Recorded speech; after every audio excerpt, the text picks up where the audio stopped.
வணக்கம் ஃப்ரெண்ட்ஸ். மாங்காய் வத்தல் போட்டு வத்த குழம்பு தான் இப்போ செய்ய போகிறேன். அதை எப்படி செய்யலான்னு பார்க்கலாம் வாங்க.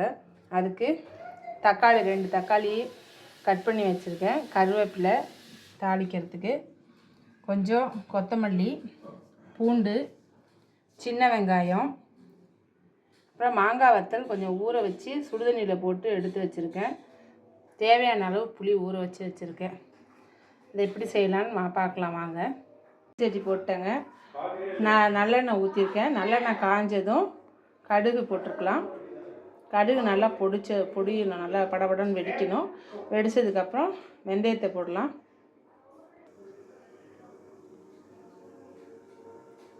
கடுகு போட்டாச்சு. கடுகு நல்லா வெடித்ததுக்கப்புறம் வெந்தயத்தை போட்டாச்சு. அதுவும் நல்லா வெடிச்சிட்ருக்கு. இந்த ஸ்டேஜில் 2 வரமிளகாயை தாளிச்சிடலாம். இப்போ சின்ன வெங்காயத்தை போட்டு தாளிச்சிடலாம். வெங்காயத்தையும் பூண்டையும் போட்டேன். இப்போ கொஞ்சம் உப்பு போட்டுடலாம். போட்டு நல்லா வணக்கி விட்டுறலாம். அது 2 உப்பு போட்டாச்சு. இது நல்லா ப்ரௌன் கலர் ஆகிற வரைக்கும் நல்லா வணக்கி விட்டுடலாம்.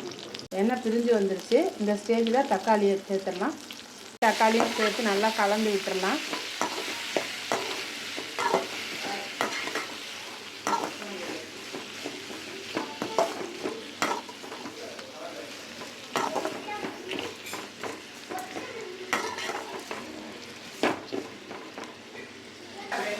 நல்லா வணங்கிடுச்சு. இந்த ஸ்டேஜில் நம்ம ஊற வச்சு வச்சுருக்கிற அந்த மாங்காய் வத்தலை இதோடு சேர்த்துடலாம். நல்லா எல்லாம் ஒன்றா மிக்ஸ் ஆகிடுச்சு. இந்த ஸ்டேஜில் மஞ்சள் பொடி, காரப்பொடி, தனி மிளகாய் பொடி எல்லாத்தையும் சேர்த்துடலாம்.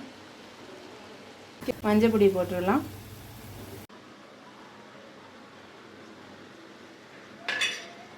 சாம்பார் பொடி போட்டாச்சு. நெக்ஸ்ட்டு தனி மிளகாய் பொடி போடலாம். காரத்துக்கு தகுந்த மாதிரி போட்டுக்கோங்க.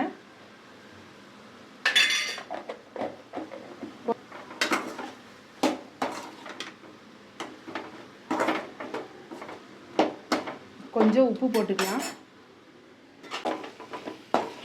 உப்பு போட்டாச்சு. நல்லா கலந்து விட்டுலாம். இப்போ தண்ணி கொஞ்சம் ஊற்றிடலாம். தண்ணி ஊற்றி கொஞ்சம் நல்லா கொதிக்கட்டும். இந்த ஸ்டேஜில் கொஞ்சம் வெல்லம் போட்டுக்கலாங்க. எல்லாம் நல்லா கொதிச்சிட்ருக்குங்க. எல்லாம் நல்லா கொதித்து தண்ணி நல்லா கொஞ்சம் வற்றினதுக்கப்புறம் நமக்கு குழம்பு ரெடி ஆகிடும். இந்த மாதிரி நீங்களும் ட்ரை பண்ணி பாருங்கள்.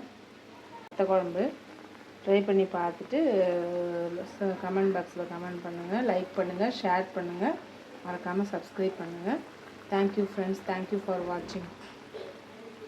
நல்லா சூப்பராக ரெடி ஆகிடுச்சிங்க. மாங்காய் வத்தல் வத்த குழம்பு நல்லா சூப்பராக ரெடி ஆகிடுச்சு.